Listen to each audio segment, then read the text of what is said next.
안녕하세요. DJ 레몬입니다. 오늘의 사연 시작해 보겠습니다. 안녕하세요. 저는 40대 직장인 여성인데요. 남편은 저보다 2살 연상으로 다른 회사에 다니는 직장인이에요. 저희 부부는 딸 하나, 아들 하나를 키우며 나름대로 잘 살고 있었어요. 그날은 제가 오랜만에 연차를 내고 시댁에 가려고 시어머니께 먼저 전화를 드렸는데요.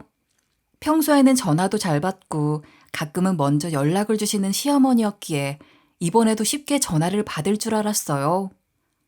그런데 이번에는 이상하게도 시어머니께서 전화를 안 받으시는 거예요. 몇 번을 시도했지만 계속해서 전화가 연결되지 않았죠. 불안한 마음에 시아버지께도 전화를 걸어봤어요. 아버님이 들뜬 목소리로 여보세요 하자마자 제가 시부께 이리 물었거든요. 아버님, 지금 혹시 어디세요? 어머님이 전화를 안 받으셔서요. 혹시 같이 안 있으세요? 그런데 아버님 주변이 너무 왁자지껄 하더라고요. 계속 아버님께 거기가 어디냐고 물어봤는데 시부께서 겨우 이런 소리를 하시더라고요. 낚시 여행 왔어? 시아버지 목소리가 무척이나 들떠 보이는 게 낚시하느라 정신이 없으신 것 같았어요. 저랑 대화할 생각이 없으신지 자꾸 잡음이 들리더라고요. 그래도 어머님 소식은 물어봐야 할 것 같아서 바로 이렇게 질문해 봤습니다. 어머님은 왜 전화를 안 받으시는 거예요? 전화를 항상 잘 받는 분이 안 받으시니까 이상해서요. 혹시 무슨 일 있으셨어요? 제가 막 걱정을 하면서 이런 식으로 물어봤거든요. 그 순간 시아버지께서 뭔가를 발견하신 듯 크게 소리치셨어요. 아유, 월척이다, 월척. 제가 어머님 걱정을 하는데도 아버님이 낚시에 푹 빠져 있는 것 같아서 순간 어이가 없어 말문이 턱 막히더라고요. 게다가 시아버지께서 계속해서 이런 말씀을 하셨어요. 네 시모를 왜 나한테서 찾니? 첫째 며느리네로 가봐. 거기로 가보면 있을 거다. 아버님이 그 말을 하시고 바로 전화를 끊어버리셨어요. 제가 당황스러워하며 여보세요, 여보세요라고 외쳤거든요. 진짜로 아버님이 전화를 끊어버린 걸 알고 얼마나 얼척없었는지 몰라요. 잠시 멍하니 전화기를 바라보고 있었는데 정말 뭐가 어떻게 돌아가는 건지 알 수가 없었어요. 그래도 아버님 말씀대로 형님네에 전화를 해보면 좋겠다고 생각했습니다. 시어머니께서 왜 갑자기 형님네에 가셨는지 무슨 일이 있는 건 아닌지 궁금했거든요. 혹시 몰라 시댁에 가봤는데 아무도 없어서 형님에게 전화를 걸었는데요. 형님이 전화를 받자마자 제가 이렇게 물어봤죠. 형님, 저예요. 혹시 어머님 거기 계신가요? 제가 오늘 연차라서 시댁에 가려고 했는데 어머님이 전화를 안 받으셔서요. 그래서 아버님께 전화드렸더니 어머님이 형님네로 갔을 거라고 하시더라고요. 제가 이렇게 물어보니까 형님이 한숨을 쉬시더라고요. 도대체 무슨 일이길래 그렇게 한숨을 쉬냐고 물어보니 이렇게 대답하셨어요. 내가 사실 동서한테 전화를 하려고 했거든. 그런데 때마침 동서가 전화를 해줬네. 어머님이 뺑소니 사고를 당하셔서 병원에서 긴급 수술을 받으셨어. 이 말을 듣는 순간 머릿속에 하얘졌죠. 아니, 어머님이 사고를 당하셨는데 아버님이 낚시 여행을 가고 남편이랑 저는 아무것도 모르고 있고 이게 말이 안 되잖아요. 한동안 말문이 막혀서 어버버 거리고 있다가 얼마나 다치셨냐고 물어봤거든요. 그랬더니 형님께서 이렇게 말씀해 주시는 거예요. 자리에서 쉽게 일어나지를 못하시더라. 근육이 놀라고 뼈에 무슨 이상이 생겼나 봐. 의사 선생님께서 긴급 수술이 필요하다고 해서 수술까지 받으셨어. 전 당연히 어머님의 사고 소식이 너무 갑작스럽게 느껴지니까 잠시 말을 잇지 못했죠. 무슨 말을 해야 할지 몰랐거든요. 그러다 문득 시아버지가 생각나서 이런 식으로 물어봤는데요. 그럼 아버님은 어머님이 아프신데도 낚시 여행을 가신 거예요? 어머님이 아프신데도 낚시를 하러 간 아버님이 실망스럽기도 해서 화가 난 목소리로 물어봤죠. 형님께서 잠시 아무 말도 없으시더니 목소리를 낮추면서 이리 말하더라고요. 아버님 성격 알잖아. 자기만 하시는 거. 동서도 알지? 저는 단번에 형님의 말을 이해했죠. 아버님이 예전부터 이기적인 구석이 있으셨거든요. 누군가가 아프거나 힘든 상황을 잘 공감하지 못하셨습니다. 안 그래도 몇 년 전에 시어머니께서 낙상사고가 있으셨거든요. 그때 손을 잘못 짚으셔서 근육이 많이 놀라신 것 같았어요. 어머님이 일단은 뼈가 부러진 건 아니라서 물리치료받고 집에서 회복 중이셨던 때가 있으셨는데요. 그때 저는 주말마다 시댁에 들러 시어머니를 도와드리고 있었어요. 그런데도 어머님이 회복하는 게 무척 더디더라고요. 힘들어 하시는 게 보여서 제가 이제 거의 하루에 한 번씩 들려서 집안일을 해드리고 있었죠. 그런데도 아버님은 어머님의 고통을 잘 이해하지 못하셨어요. 제가 갈 때마다 시어머니께서 이런 식으로 하소연을 하시더라고요. 아니, 네가 없을 때 집안일을 아예 안 할 수는 없어서 남편 보고 이것 좀 도와달라고 했거든. 그런데 저 양반이 뭐라 했는지 아냐? 무슨 엄살을 그렇게 부리니? 자기는 바쁘니까 며느리 네가 오면 해달라고 하더라. 그때 아버님이 TV를 보고 계셨거든요. 어머님이 일부러 들으라고 하시는 말씀이시겠죠. 제가 거기서 아이고 그러셨어요 라고 말하며 적당히 호응을 해주고 있었는데요. 그랬더니 아버님께서 대수롭지 않게 이런 식으로 대답하시는 거예요. 뭐가 그렇게 아프다고 그래? 아프면 집안일을 하지 말고 가만히 있던가. 원래 회복 기간이 그런 거야.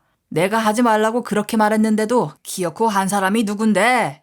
아버님이 자꾸만 무심하게 구시니까 어머님이 씩씩 대시더라고요. 전 그런 어머님을 막 달래드리면서 아버님께는 이렇게 말씀드렸죠. 아버님, 어머님이 집안이 더럽거나 지저분한 걸 잘 못 보셔서 그러시잖아요. 어머님이 맨날 그러는 것도 아니고 아프셔서 당분간만 이러는 거니까 좀 더 신경 써주세요. 제가 어머님이랑 아버님 두 분 눈치를 막 보면서 겨우 꺼낸 말이었거든요. 그런데 아버님은 콧방귀를 뀌시면서 이리 말씀하시더라고요. 집안일 그거 그냥 안 하고 나중에 하면 되지. 뭘 그렇게 하다니냐? 그리고 며느리 네가 오는데 왜 저러는지 모르겠다. 너도 네 시애미처럼 굴지 마라. 나도 피곤하다. 그 이후로도 아버님이 어머님의 상태를 잘 살피지 않으셨어요. 결국 그 일로 어머님이 저런 놈이 남편이면 뭐하냐면서 차라리 혼자 사는 게 낫다고 하셨어요.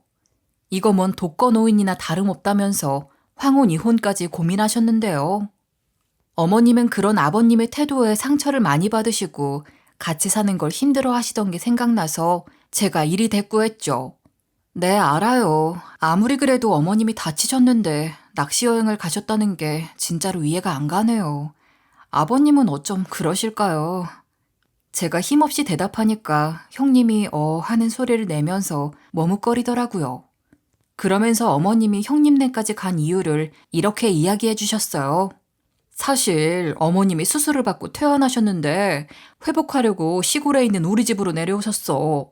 네가 알다시피 나는 한의사는 아니지만 우리 아버지가 한의사였잖아.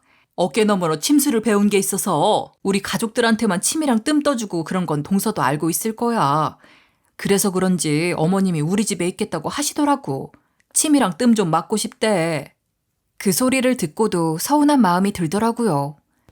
그래서 제가 서운함을 감추지 못하고 이런 식으로 물어봤습니다.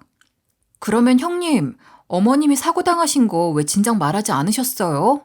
제가 이렇게 물어보니까 형님이 너무 미안해 하더라고요. 아이고야 소리를 내면서 그걸 생각하지도 못했다면서 이리 말씀해 주시는 거 있죠? 사고가 났을 때는 어머님이 정신을 잃으셔서 연락을 못했어. 긴급 수술을 받은 후로는 어머님이 너무 아파하셔서 내가 뭘 할 수가 없었고. 어머님이 너한테 일부러 전화하지 말라고 한 건 아니니까 너무 그렇게 생각하지 마. 병원에서는 어머님 핸드폰에 저장된 번호를 보고 연락했는데 마침 마지막으로 통화한 사람이 나였나 봐. 그래서 나한테 전화를 했다고 하더라고. 병원에서 전화가 왔을 때 동서한테 전화할 걸 그랬다. 남편이랑 정신없이 병원으로 가느라 동서한테 전화할 생각을 못했네. 그래서 이제 동서한테 연락하려고 했는데 마침 전화가 온 거야. 형님이 구구절절 설명을 해주면서 자기도 어쩔 수 없었다는 식으로 말하더라고요. 저는 형님의 말이 도저히 이해할 수 없어서 이렇게 물어봤죠. 그러면 어머님이 퇴원하실 때 전화를 주시지 그러셨어요. 왜 저한테 연락하지 않으셨어요? 저도 어머님을 모실 수 있었는데 왜 저한테 상의도 안 하고 시골로 모시고 가신 거예요? 제가 이러니까 형님이 저보고 이 상황에 직접 처해봤어야 했다고 하더라고요. 너무 정신없어서 혼났다면서 이런 이야기를 해주시는 거 있죠. 병원에 도착한 후로는 어머님이 너무 아파하시는데 의사는 괜찮다고만 하지 무슨 조치를 안 해주는 거야. 진통제도 안 놔주는 것 보고 눈깔이 획 돌아갔어. 거의 환자를 방치한 것 같아서 의료진들이랑 말싸움을 하느라 바빴거든.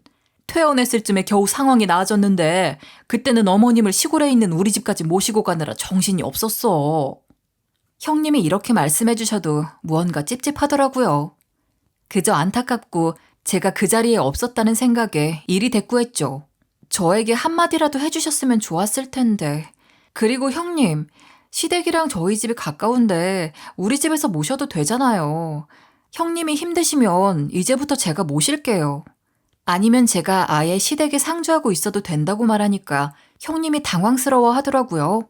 형님이 한참을 아니다, 아니다, 안 그래도 된다고 하시더니 이렇게 대답해 주셨어요.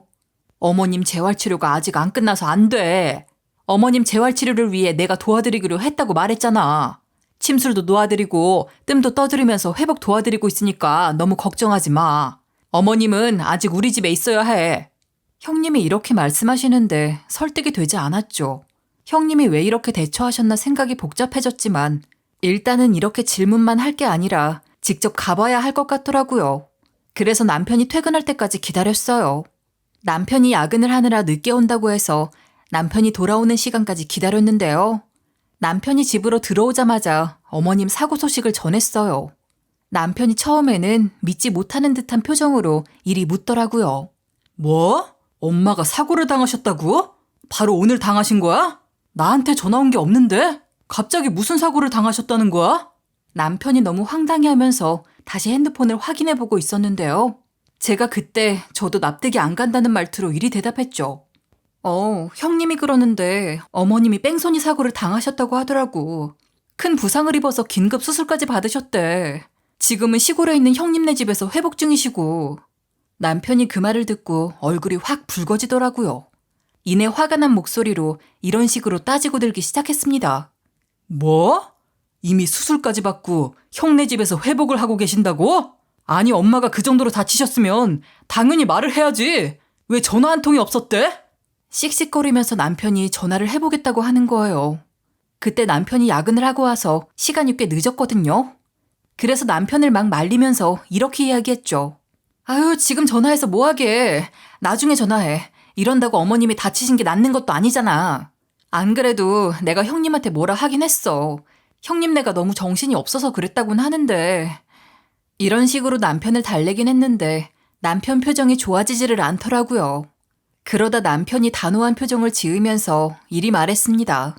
안 되겠어. 가서 한마디 해야겠어. 이번 주말에 당장 가자. 내일 내가 일어나자마자 형한테 전화하고 형수님한테 전화할 테니까 그렇게 알고 있어. 그렇게 저희 부부는 주말이 되자마자 애들을 친정집에 맡겼어요. 형님네에 가면 좋은 말이 안 나올 것 같은데 애들 앞에서 싸울 수는 없잖아요. 그리고 나서 시골에 있는 형님네로 향했는데요. 남편은 운전하는 내내 기분이 안 좋은지 아무 말도 안 했죠. 남편이 형님네랑 싸우게 될까봐 좋게 좋게 대화로 잘 풀어보자고 했습니다.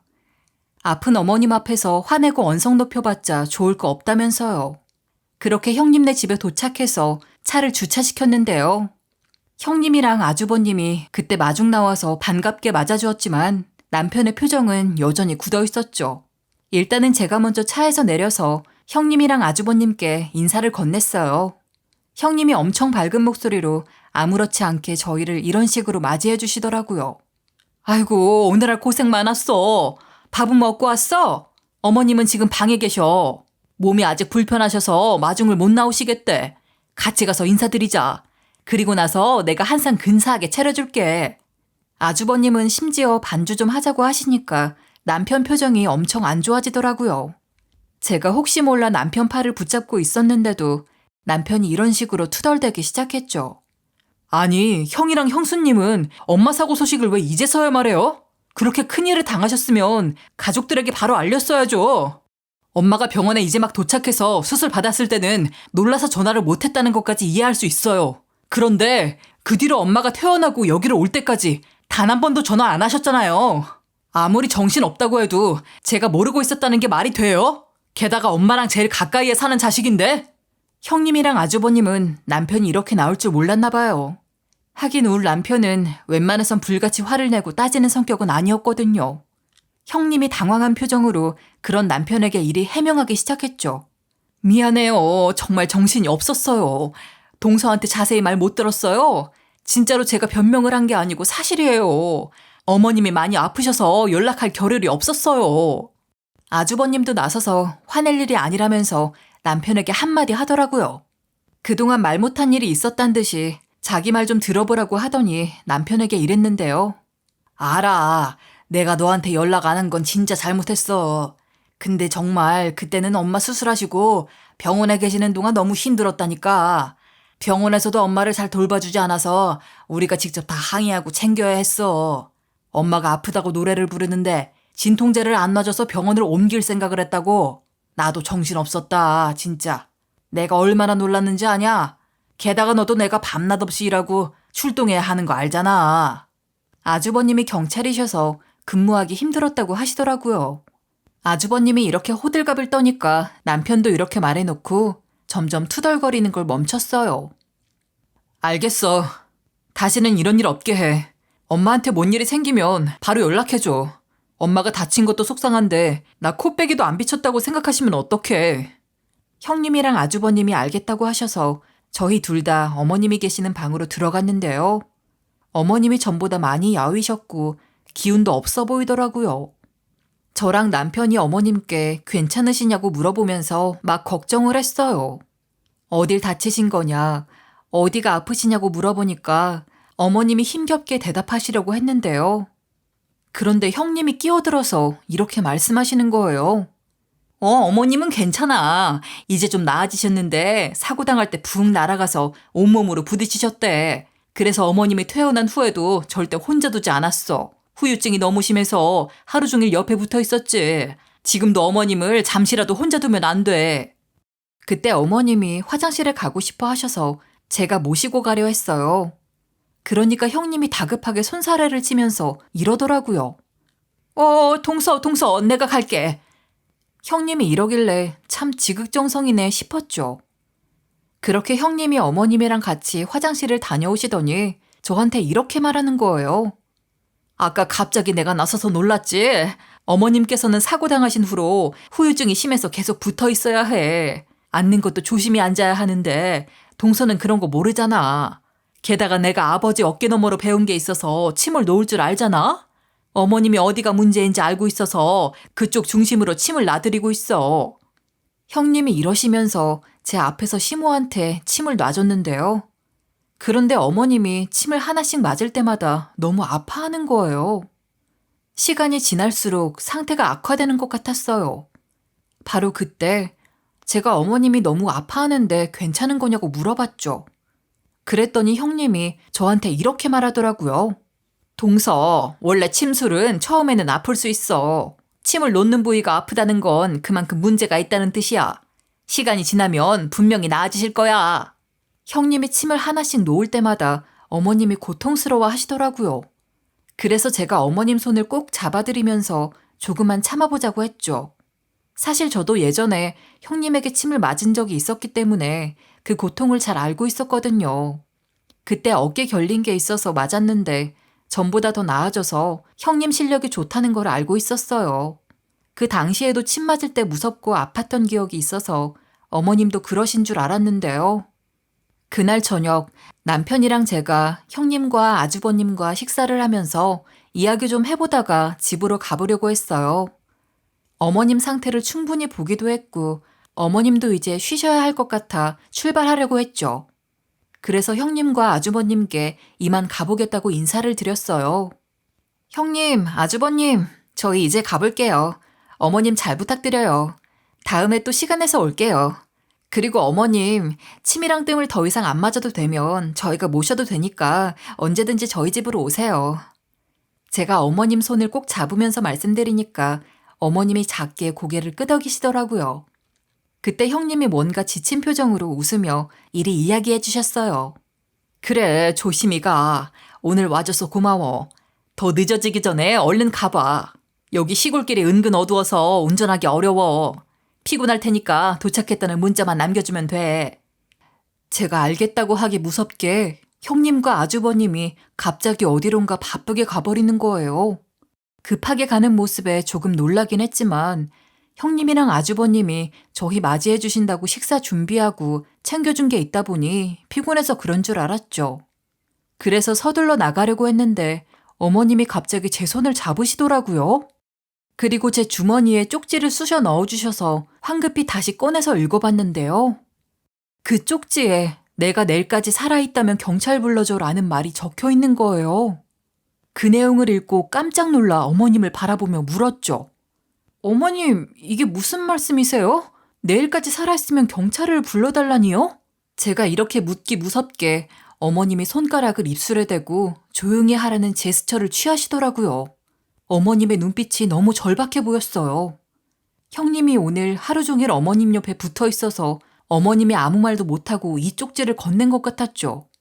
전 그때 심상치 않은 느낌을 받았고 시모가 준 쪽지에 적힌 게 도대체 무슨 소린가 싶어 집으로 가는 척 연기를 했는데요. 일부러 크게 인사말을 다시 한번 이야기하고 현관문을 세게 닫았어요. 그 당시에 남편은 작별 인사를 미리 해놓고 그동안 차를 빼놓는다고 밖에 있었거든요. 차에 타자마자 남편에게 쪽지를 보여주면서 이리 말했죠.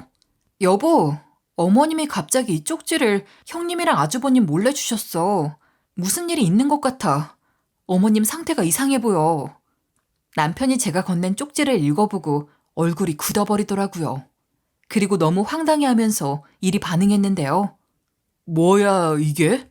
경찰을 불러달라고? 엄마한테 무슨 일이 생긴 건가? 일단 형 집이 잘 보이는 곳으로 가서 주차하고 상황을 지켜보자. 그 뒤로 저희 차를 형님네 집이 잘 보이는 곳으로 몰았습니다. 그래서 집 근처에 있는 작은 공터에 차를 세우고 조심스럽게 상황을 지켜봤는데요. 형님네 집안에서는 불빛이 새어나오고 있었지만 특별히 이상한 움직임은 보이지 않았어요. 하지만 어머님의 쪽지가 계속 머릿속에서 떠나지를 않아서 남편에게 일이 속삭였죠. 여보, 어머님께 무슨 일이 생긴 건지 몰라도 전부 다 잠든 것 같으면 들어가자. 형님이랑 아주버님 몰래 어머님한테 무슨 일이 있었는지 들어야 할 것 같아. 남편이 그러자고 해서 몇 시간을 더 기다려봤는데요. 몇 시간 동안 잠입하고 있다가 밤에 남편이랑 같이 형님네 집으로 조용히 들어갔어요. 제가 나올 때 일부러 문을 살짝 열어놓고 나왔는데 다행히 그때까지 문이 열려 있더라고요. 조심히 문을 열고 들어가니까 집안에서 시끌벅적한 소리가 들리는 거예요. 형님네는 단독주택이라 입구가 하나밖에 없는데 누군가 들어가는 모습을 보지 못했거든요. 집안에 사람들이 북적거리는 걸 보고 당황스러웠죠. 잠복하던 입구 쪽에서는 이런 움직임이 보이지 않았는데 뒷문이 따로 있었던 모양이었어요. 형님 집에 몇 번 온 적 있지만 뒷문을 본 적이 한 번도 없었거든요. 뒷문을 찾기 위해 주위를 둘러보니 형님이 재활용 박스나 물건들로 뒷문을 가려놓고 있더라고요. 그런데 어느새 박스와 물건들이 치워져 있어서 뒷문이 훤하게 드러나 있었어요. 뒷문으로 들어온 사람들이 어딜 들어가나 했는데 저도 안 들어가 본 방 안으로 들어가는 거예요.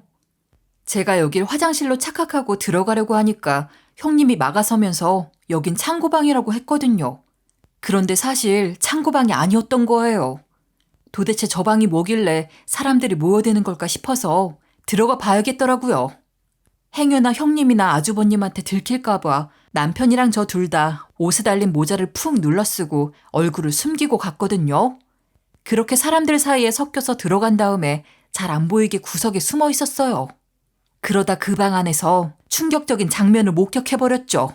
형님이 사람들 앞에서 어머님을 무슨 마루타처럼 눕혀놓고 시연을 하겠다면서 침을 놓고 있는 거예요. 그것도 무면허인 상태로요.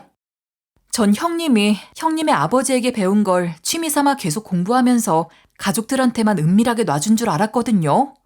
가족끼리는 신고할 일이 없으니 대수롭지 않게 생각했는데 형님이 이런 짓을 저지르고 있을 줄은 몰랐어요. 게다가 사람들이 수근거리는 소리를 들으니까 강의비가 올랐다면서 형님이 일주일에 몇 번 얼마 정도 받고 강의를 하고 있다는 소리를 하는 거예요. 저는 형님이 불법적으로 강의를 하고 있다는 사실에 엄청 놀랐죠. 그것도 모자라 형님이 어머니 몸에 능숙하게 침을 놓으면서 이렇게 설명을 하고 있더라고요. 이 침은 혈액순환을 돕고 몸의 기를 순환시키는 데 큰 도움이 돼요. 여기 이렇게 정확한 위치에 놓는 것이 중요하거든요. 그러니까 침을 놓으실 때 이렇게 놓으셔야 합니다. 어머님은 고통스러운 표정을 지으며 눈을 감고 있었는데 강의를 듣고 있는 사람들은 진지한 표정으로 형님의 설명을 듣고만 있는 거예요. 형님도 어머님이 그러거나 말거나 이런 식으로 수업을 이어나갔어요. 여기에서 중요한 점은 침의 깊이와 각도입니다. 너무 깊이 찌르거나 각도가 잘못되면 오히려 해가 될 수 있으니까 조심하세요. 형님이 침의 깊이와 각도를 설명하면서 시연을 계속하고 있으니까 더 이상 이 광경을 보고만 있을 수 없었죠. 형님이 사람들에게 그렇게 비싼 돈을 받고 침술 강의를 하고 있었다니 믿기지 않았거든요. 그저 취미로 가족들에게만 해주는 줄 알았던 침술이 돈벌이 수단이 되다니, 더군다나 어머님을 마루타로 사용하고 있었다는 사실이 정말 황당했는데요. 심지어 벽에 붙어있는 강의 계획표도 살펴보니까 수업도 월수목반, 화금반, 주말반으로 나누어서 수업을 하고 있었어요. 근데 강의를 할 때 침을 누군가한테 놔줘야 하잖아요. 어머님이 매일같이 침을 맞고 있었던 거예요. 아무리 몸에 좋은 침술이라고 해도 매일같이 침을 맞는 것은 몸에 큰 무리를 줄 수밖에 없겠죠. 그 사실을 알고도 형님이 이런 일을 계속하고 있었다니 화가 치밀어 올랐어요. 바로 그 순간 형님이 침을 놓는데 어머님이 아 하고 소리를 지르더라고요. 저도 더 이상 참을 수 없어서 이런 식으로 크게 호통을 치고 말았죠. 형님, 뭐 하는 짓이에요? 지금 여기에서 뭐 하는 건데요? 어머님한테 침 놔주고 뜸 놔주고 있다는 게 바로 이런 거였어요? 제가 이러니까 방 안에 있는 모든 사람들이 화들짝 놀란 얼굴로 저를 쳐다봤어요. 순식간에 방 안이 소란스러워졌고 사람들이 웅성거리면서 불안해하기 시작하더라고요. 아주버님이 저를 막으려고 다가왔지만 제가 그 손을 뿌리쳤어요. 그리고 어머님을 침대에서 일으켜 세웠죠. 이러다가 경찰에 신고당하고 구청에서 감사 나올 것 같다고 하면서 사람들이 겁에 질려 도망갔어요. 이러니까 강의를 듣고 있던 사람들은 모두 다 사라지고 방 안에는 우리 가족들만 남아있게 됐는데요. 형님과 아주버님은 아무 말도 하지 못하고 저랑 남편만 쳐다보고 있길래 어머님이 준 쪽지를 보여주면서 이리 이야기했죠. 형님이랑 아주버님, 이것 좀 보세요. 어머님이 얼마나 아프고 힘들었으면 경찰을 불러달라고 했겠어요. 도대체 왜 이러셨어요? 두 분 다 말 좀 해보세요. 어머님한테 왜 이러셨냐고요? 형님이랑 아주버님 두 분 다 얼굴이 새하얘진 상태로 입을 꾹 다물고 있더라고요. 어머님이 조용히 눈물만 흘리고 계시길래 제가 이런 식으로 어머님을 추궁했는데요. 어머님이 말씀해보세요. 형님이랑 아주버님이 어머님을 왜 이렇게까지 힘들게 하시는 거예요? 그리고 어머님은 왜 말도 안 하고 참으신 거고요? 그러자 어머님이 눈물을 닦으면서 어렵게 입을 여시는 거예요. 어머님이 형님한테 약점 잡힌 게 있으시대요. 그렇게 뒷교된 시모의 약점이 바로 시모를 친 뺑소니범이 아주버님이었다는 거였어요. 제가 그게 도대체 무슨 말이냐고 물어보니까 어머님이 아주 자세하게 설명해 주시더라고요.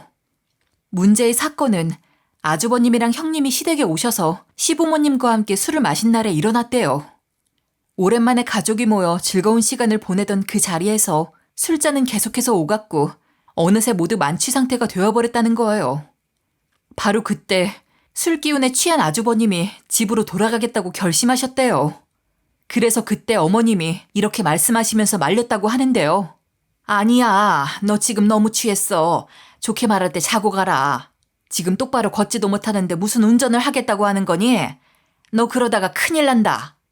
어머님이 주차장까지 따라와서 아주버님을 막 붙잡으셨다고 하더라고요. 하지만 아주버님이 이리 소리를 지르면서 어머님 손을 뿌리쳤대요. 나 지금 운전할 수 있어. 이 정도 술은 괜찮아. 하나도 안 취했는데 왜 나한테 이러는 거야? 짜증나게. 저리 비켜. 결국 아주버님이 어머님을 힘으로 밀쳐내서 운전석 문을 열었대요. 게다가 운전석에 앉아 시동까지 해버리니까 어머님이 이렇게 이야기하셨다는 거예요. 아들, 음주운전은 절대 안 돼. 위험하니까 차라리 택시를 불러. 아님 대리기사를 부르던가. 얘가 술버릇이 고약한 게 잠잠하다고 했더니 그새 또 이러냐. 어머님이 그때 아주버님 차 안을 가로막고 안 비켜줬대요. 아무리 제정신이 아니더라도 설마 자기를 치고 갈까 싶어서 그렇게 행동했다고 하더라고요. 그러나 그 순간 아주버님이 엑셀을 밟아버리고 말았대요. 어머님이 차에 부딪혀서 중심을 잃고 그대로 도로에 쓰러졌다는 거예요. 아주버님이 그제야 술이 깨면서 큰일이 났음을 직감했대요. 그래서 급히 차를 멈추고 어머님께 달려갔다고 하더라고요. 어머님은 몸을 일으키려 했지만 찰과상과 근육통으로 인해 움직이는 게 힘들어 보였대요. 그때 아주버님이 경찰이니까 음주운전 사고가 알려지면 큰일이라는 생각이 들었다는 거예요. 그 생각이 들자마자 고민도 하지 않고 형님에게 전화를 걸어서 이렇게 말했대요. 여보, 지금 큰일 났어. 내가 술을 좀 먹고 차를 타고 가려고 했는데 엄마가 말리다가 다치셨어. 어휴, 지금 놀라서 술이 좀 깨긴 했는데 내가 왜 그랬지? 형님은 전화를 받고 황급히 주차장 쪽으로 내려와 현장을 확인하셨대요. 형님이 대충 어머님 상태를 보시곤 이랬다는 거 있죠? 어머님, 지금 상태 보니까 좀 긁히고 근육이 놀란 것밖에 안 보이거든요? 어머님, 일단 어머님을 저희 집으로 모시고 갈게요. 거기서 상태 보고 몸이 좀 안 좋아지면 병원으로 가보게요. 제가 침이랑 뜸 놔드릴게요. 어머님도 이 사실이 알려지면 남편 경찰 잘릴 수도 있는 거 아시죠? 형님이 이렇게 말하는데 어머님이 어쩌겠어요. 형님이 하라는 대로 하고 가자고 하는 대로 따라갔다고 하더라고요. 어머님이 형님네 집에 도착한 뒤에 침과 뜸을 맞고 집에 있는 진통제로 버텼다는 거예요. 시모의 부상은 다행히도 찰과상과 근육통 정도였고 큰 외상은 없었대요. 그 뒤로 형님과 아주버님이 시모의 상태를 숨기기 위해 부단히도 노력을 한 거죠. 형님은 시모를 거의 감시하듯이 돌보며 혹시라도 이 사건이 외부에 알려질까 무서워했대요. 당연히 시모는 내 아들이니까 절대 말 안 한다고 했지만 시모가 진짜 입이 싸거든요. 형님과 아주버님은 그런 어머님의 성격을 아주 잘 알고 있었던 거죠. 안 그래도 형님이 의류 면허도 없는데 침술로 돈을 벌어먹고 있잖아요. 우리는 뭐 그전까지 가족들한테만 해주고 쉬쉬하는 줄 알았고 돈 버는 건 모르고 있었지만 형님이랑 아주버님은 들킬까봐 얼마나 애가 타겠어요. 그러면서 아주버님이랑 형님이 이렇게 자기들이 그럴 수밖에 없었다면서 그날 일을 꺼내더라고요. 그날은 저희 부부랑 형님네가 다 같이 모여서 식사를 하기로 한 날이었는데요. 어머님이 그날 온몸이 쑤신다면서 형님에게 침을 맞은 상태로 앉아 있었어요. 그때 저희가 식사 준비를 하느라 정신이 없었는데 갑자기 문을 두드리는 소리가 들리는 거예요. 어머님이 문을 열었는데 아주버님과 함께 경찰 일을 하는 동료들이 찾아온 거더라고요. 이 근처에 도둑이 들었으니 조심하라고 알려주러 온 거래요. 경찰들이 아주버님과 가볍게 인사를 하고 이런저런 이야기를 나누고 있었는데요. 그때 한 경찰이 어머님 정수리에 꽂힌 침을 발견하고 이렇게 물어봤어요. 이게 뭐예요? 한의원 다녀오셨어요? 보통 빼고 오지 않나? 아님 여기에 한의사라도 계시나? 경찰이 취조하려고 떠본 건 아니고 호기심에 물어본 거였는데요. 그런데 어머님이 아무렇지 않게 이렇게 대답하신 거예요. 아, 우리 첫째 며느리가 해준 거예요. 우리 첫째 며느리가 침을 잘 놓거든. 그러니까 경찰이 형님 보고 한의사시냐고 물어보더라고요. 어머님이 그때 숨도 쉬지 않고 이리 말해버린 거예요. 아니요. 우리 첫째 며느리는 의사 면허 없어요.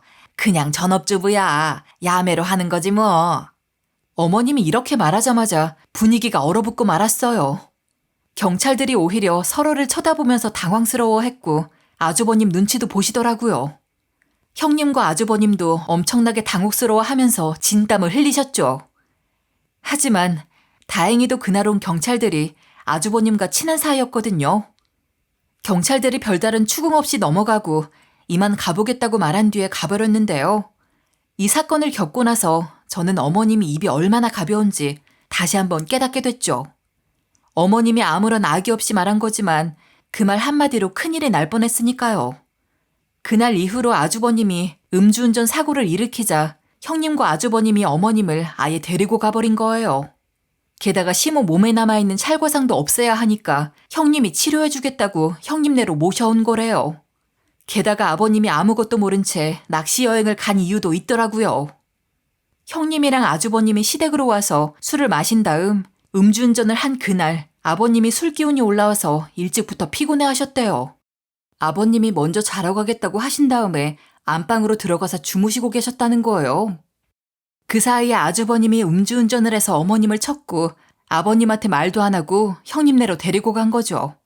다음 날 아침 아버님이 아주버님께 전화를 해서 이렇게 말씀하셨다는 거예요. 이제 일어났는데 어디로 갔니? 말도 안 하고 간 거야? 안 사람은 어디에 간지 아니? 너희들이랑 같이 갔냐? 아주버님이 이상하다는 식으로 이렇게 막 물어봤다고 하는데요. 아주버님이 이때 눈 하나 깜짝 안 하고 이런 거짓말을 했다고 하더라고요. 어제 엄마가 계속 몸이 안 좋다고 했잖아. 안 그래도 침 맞으러 오고 싶다고 하셔서 모시고 왔어. 아빠한테도 분명히 말씀드렸는데 술을 드셔서 기억을 못 하신 것 같네. 안 그래도 아버님이 술을 드시면 자꾸 그날 일을 까먹으시거든요. 그래서 이번에도 그런 줄 알고 아버님이 이렇게 대꾸하셨대요. 아, 그랬구나. 내가 술 기운에 잊어버렸나 보네. 툭 하면 아프다고 말하면서 자식들 귀찮게 하지 말라니까 글쎄. 그래서 언제 온다고? 나 낚시 여행 가기로 했는데 가도 되냐고 물어봐. 또 말도 안 하고 가면 난리치니까.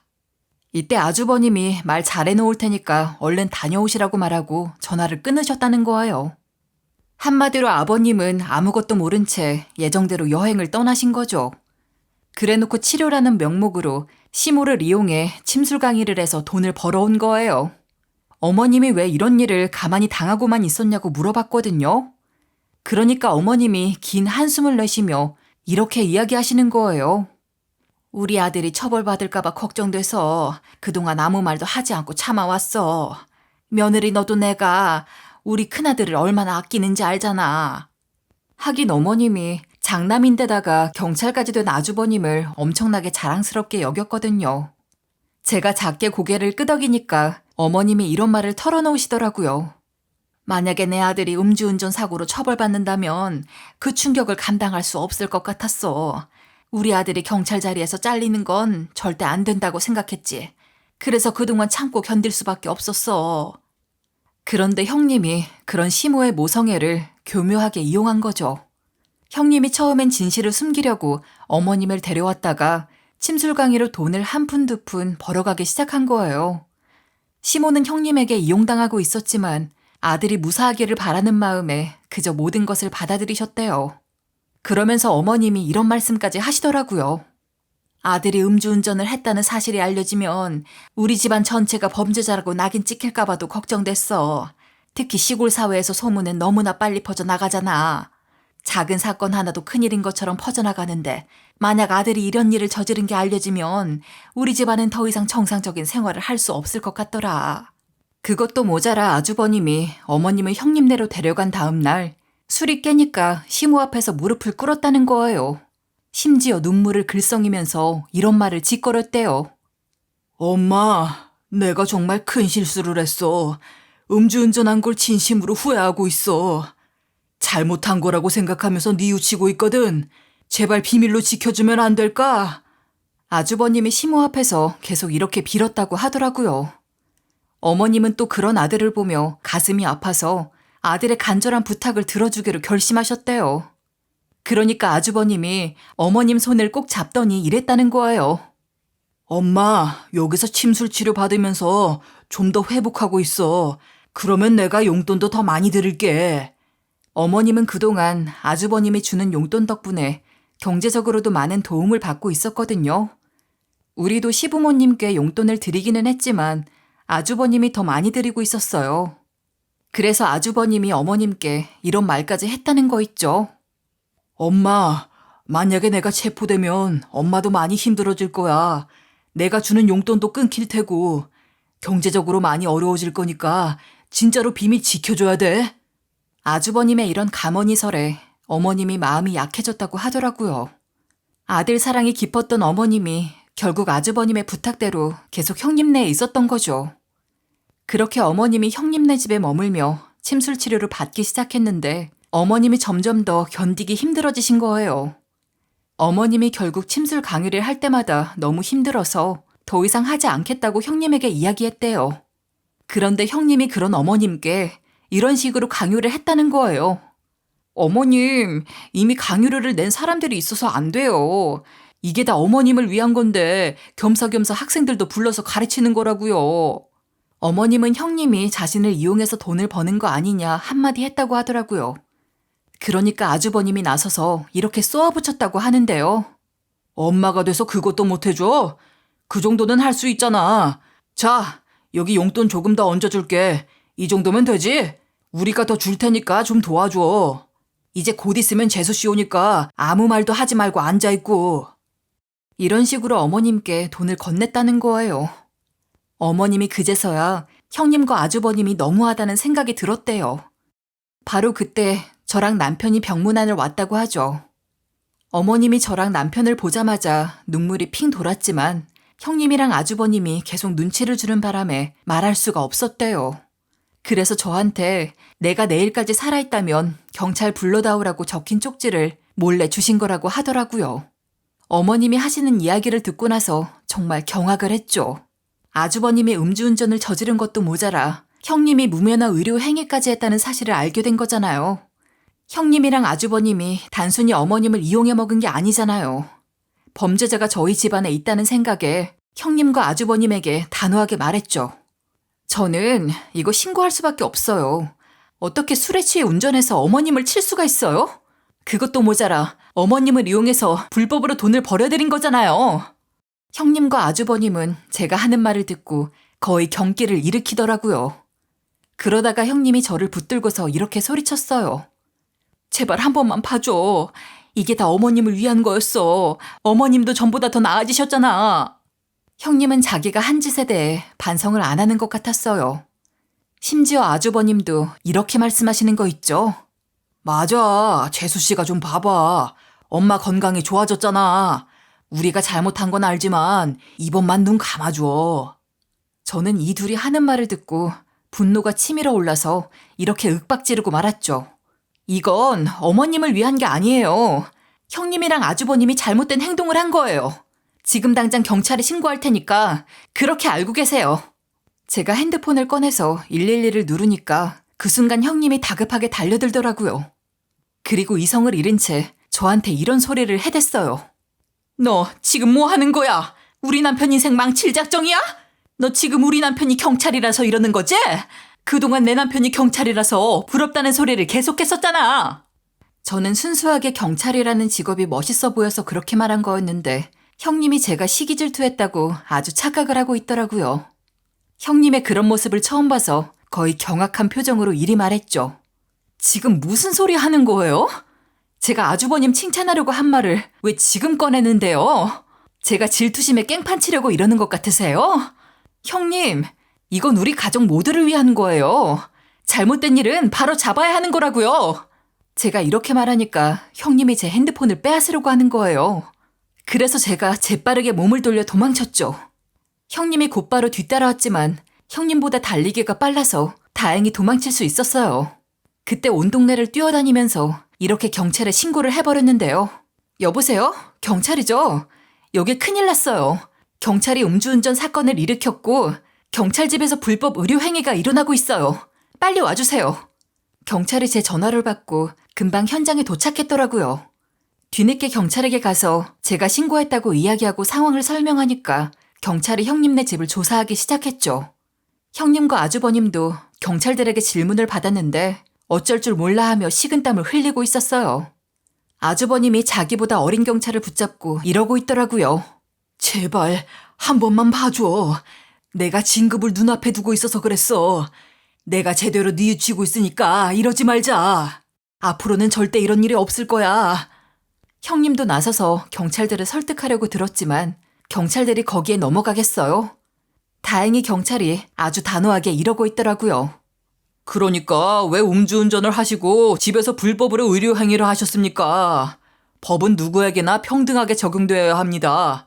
잘못된 행동에 대한 책임은 지셔야 하고요. 일단 서로 가시죠. 형님이랑 아주버님이 경찰차를 타고 가는 모습을 보고 어머님이 이제 벗어나게 돼서 다행이라고 생각하고 있었는데요. 그러니까 어머님이 눈물을 흘리면서 이러시더라고요. 미안해. 너희들에게 이런 짐을 지우게 해서 나 혼자 바보같이 아들이라고 감싸주려다가 일이 이렇게 됐다. 저딴 놈 음주운전으로 사고를 내든 말든 냅둘 걸 그랬네. 난 저런 놈인 줄 모르고 그동안 조종당하고 있었어. 어머님이 너무 서럽게 우시길래 제가 어머님을 꼭 안아주면서 위로해드렸죠. 남편도 옆에서 토닥이면서 어머님 몸이나 마음이 완전히 나아지실 동안 돌봐드리겠다고 했는데요. 그동안 아버님께 이런 일이 있었다고 말한 뒤에 어머님을 저희 집에서 모시고 있었어요. 그러다 경찰한테 수사 진행 상황을 들었는데 결국 형님이 불법 침술 행위를 지속적으로 해왔다는 사실이 밝혀졌다고 하더라고요. 여러 사람들에게 계좌이체로 일정한 금액을 받는 흔적들이 발견됐고 심지어 집안 곳곳에 침술강의 시간표까지 꼼꼼히 붙여놓은 것을 보니 이미 오랜 기간 동안 준비된 일인 걸로 결론났대요. 형님과 아주버님이 법의 심판을 받게 된 것은 자업자득이었어요. 법정에서 무거운 형을 선고받았다고 하더라고요. 한편 어머님이 사건이 발생한 직후 병원으로 옮겨졌어요. 불법 침술로 인해 상태가 악화된 어머님이 제대로 된 치료를 받으면서 점차 회복하기 시작했죠. 그리고 제가 옆에서 병간호를 해드리면서 어머님의 건강 상태가 눈에 띄게 좋아졌습니다.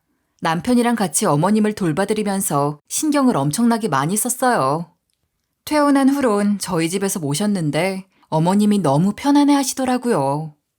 이제는 어머님이 건강을 전부 다 회복하셔서 시댁으로 돌아가셨는데요. 이 사건을 계기로 형님이랑 아주버님 같은 뻔뻔한 작자들을 걸러내고 어머님이랑 사이가 많이 가까워져서 좋은 날들을 보내고 있네요.